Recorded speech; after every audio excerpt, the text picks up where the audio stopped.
I'm Andrew Munson. I'm Bree Day. And we were in a class last year called Documentary Film, where we made a documentary called Finding Neil, which is about can collectors here in Chico. Initially, our objective for this documentary was to kind of create more or less an ethnographic study on can collectors, and kind of show like basically their lives and their subculture, I guess, if you will, and kind of get a good feel of like what drives them to live that kind of life, basically, where can collecting is their primary income. Didn't really come together exactly as we had planned, because when it came down to actually approaching them, we got pretty anxious, and so we spent most of our time interviewing like professional sources instead. But then ultimately, we did get it together and interviewed quite a few of them, and we never really quite got the more, I guess, we never got into their community really, but we more or less just got interviews with them, and so we kind of got a good feel of what their lives were like, but we weren't really able to document a whole lot of how they interacted with each other and exactly all the things that they went through on like a day-to-day basis. And the name Finding Neil basically came from one of the people that we interviewed, who we thought was particularly, I guess, useful for our project, who we interviewed him once, and then we kept seeing him over and over again after that, and we always wanted to interview him again, but we never had our stuff with us, basically, and so we were always trying to find him again, and whenever we were looking for him, we never did, and he became basically a symbol for the information that we were trying to get that we weren't able to, and so, yeah, that was that. The inspiration for it basically came from, first of all, I was in a different documentary class, and somebody had the idea of making a film on can collectors because she had written an ethnography about them the prior semester, and I thought that would be a cool idea, but nobody in that class wanted to do it, so I proposed it for this one. And I just thought it would be really interesting because they are everywhere in Chico. We see them all the time, but nobody really takes the time to notice them and think about them. They just see them and they're like, oh, it's the can collectors the day after the parties cleaning up, and that's about it for that. And so with the help of our mentor, Professor Cara, Deleon, and the class we were taking, we had a really good foundation as far as what makes a documentary, what goes into it, the research, all the different aspects from pre to production to post-production. So with her help, we managed to make what we consider to be a compelling and interesting documentary, chronicling something that people don't usually think about. They see them every day, but they don't pay them any mind. They sort of want to ignore the fact that they're there here in our society within their own little communities. So with her help, we were able to go out there and actually talk to these people and overcome some fears of just approaching them and getting some answers. And so one of the biggest things we found surprising and that we learned through the project was that they were way more open than we thought they would be. We were so nervous to talk to them because a couple of our initial interactions didn't go quite well. They didn't want to talk to us. They didn't want to be interviewed with the camera.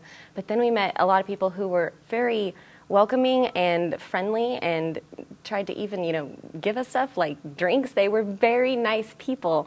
And I think that it was a really good experience to interact with them and realize that they're a lot like you and me.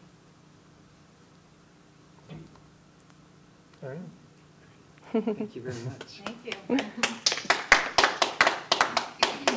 So it was a good experience and interesting interviewing them. Mm-hmm. Yeah, it was. Yeah. What kinds of things did you find out? Heard a lot of life stories.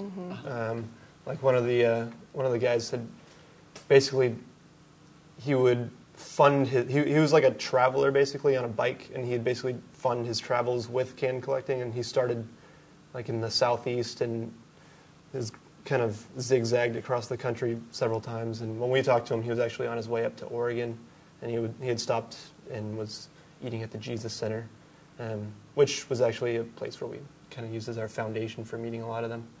And then you wanted to... Well, it's just interesting talking to people who dealt with them, like Dr. Desard, who knew about them, and then people at their cycling center or the Jesus Center talking to them about the interactions with the people, and then versus talking to the actual can collectors themselves and seeing the different things they had to say. And really, the can collectors always seem pretty optimistic despite their circumstances.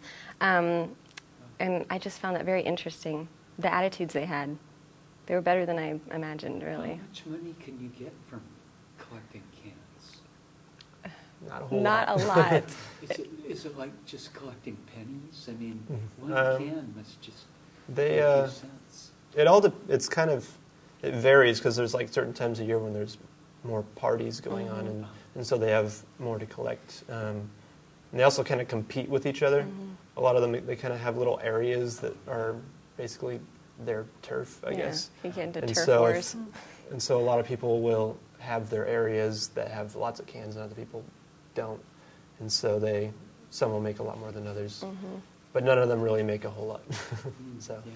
Right. And I mean, the ones that are dedicated, they can, get started early in the day and go to the recycling center and do their thing and sort of make a business out of it, small business, but do well. But then other ones, their primary objective, as we learned from the person who ran the recycling center, is they just want to have enough money to get a drink or some food. So, they have different ambitions depending on really who they are.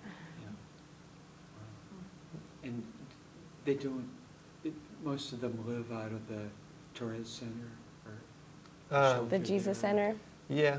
I I'm not assume sure. they I do mean- I have haven't really figured out where a lot of them stay. Yeah, Some of I them aren't mean- even homeless. Like, Oh.